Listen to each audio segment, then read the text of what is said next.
everybody doing?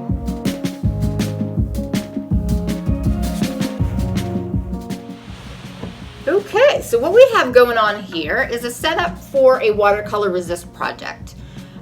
We have done watercolor resist in class before using pastels and watercolors. I think we did a flower project. Today we're going to do a butterfly.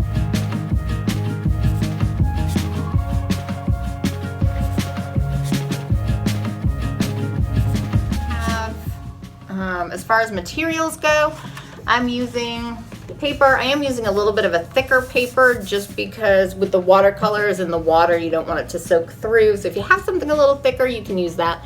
If not, no worries. When it's done, you can always place it under some books and it'll flatten it all out.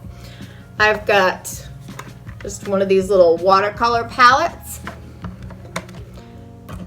a paintbrush, a box of crayons, a pencil if you want to draw out your butterfly before committing to putting the black outline down, and then I just have some water and some paper towels.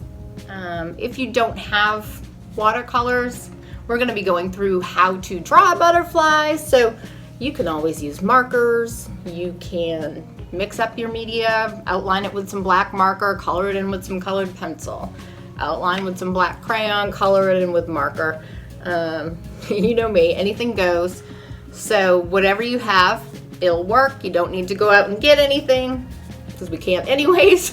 But yeah, that's it. So the next thing I'm gonna do is that if you feel like you wanna draw out your butterfly, you go right ahead. If you're kind of like, I don't know how to draw a butterfly, I'll do a little, I guess a demonstration of how you can draw a butterfly, but don't feel that you have to make it look exactly like mine, because again, you don't.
So once we get our butterfly onto paper, you can see that I've gone in and added some circles and some flowers and some hearts, a little bit of detail. You don't want to color those in right now because we're going to use them to separate different watercolors after, once we get going. But you just want to put a little shape. It can be anything. You can do grids, you can do circles, whatever moves you.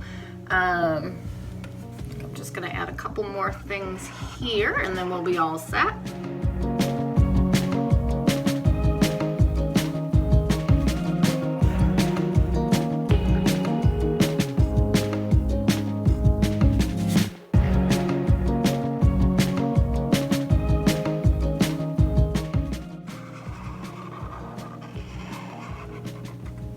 And I think I'm feeling good to go. Once you're done drawing out your butterfly and you're happy with the way it looks, you're happy with the way the pattern is on there, you're going to grab your black crayon and you're going to create a nice thick sharp outline using your pencil marks as a guide.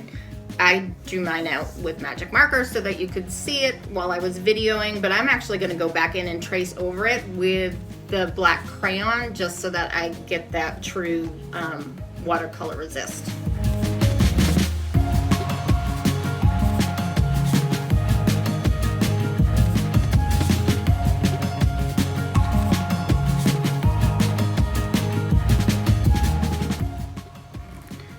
While I'm doing this, it makes me think that when we're in class, there are certain parts of every project that lead to conversation about funny things, and I just keep thinking with the butterflies about bugs. You know, we'll talk about, are you scared of a snake? Are you scared of spiders? What's your favorite bug?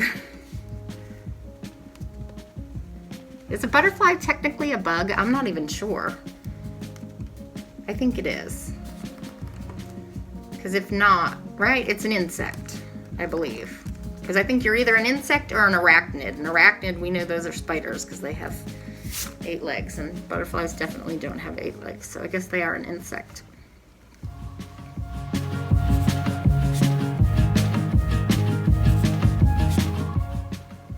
They're just, in my ranking, I would probably put butterflies at the top of my list of most liked insects. And you get towards the bottom, there's some that I don't like.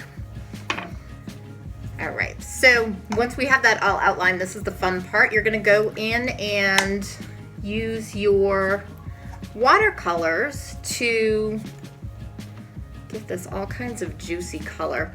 I don't know if you know this, we talk about this sometimes in class. With watercolors, you always want to give your watercolors just a little dab of water on top of each color, and you generally can let that sit for, with these types, just a couple minutes, but it actually softens up the watercolor and makes it blendable. But we're gonna go in and get some color and start filling in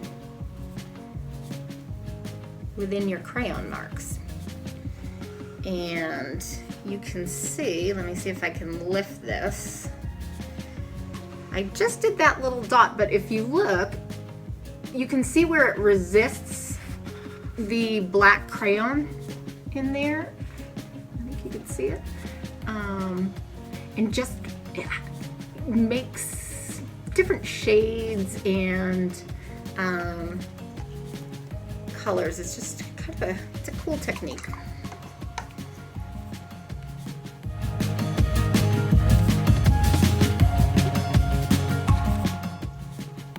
You don't have to worry about staying in the lines. Coloring in the lines is totally overrated. And that black crayon is going to, there's no way that you can get rid of it. It's going to stay there. So even if you go over the black lines with your watercolor, it's still going to show up.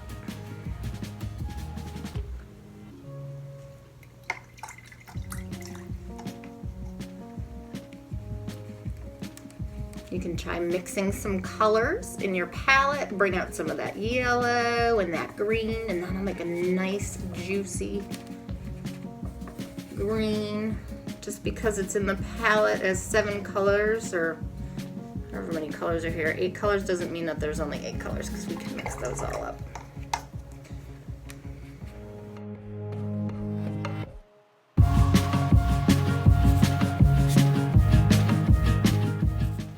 The less water you use, the darker your colors are going to be. The more water you add to it, the more translucent it's going to be.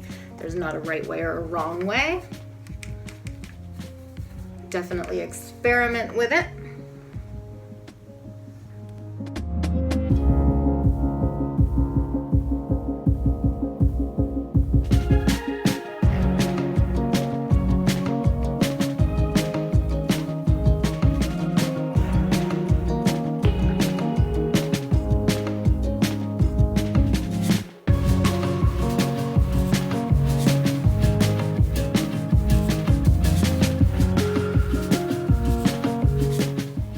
And that right there is my butterfly. I hope you guys had fun. I miss you like crazy. How do I turn this around so I can say bye? Oh my gosh, I have no idea. Let's just turn it around.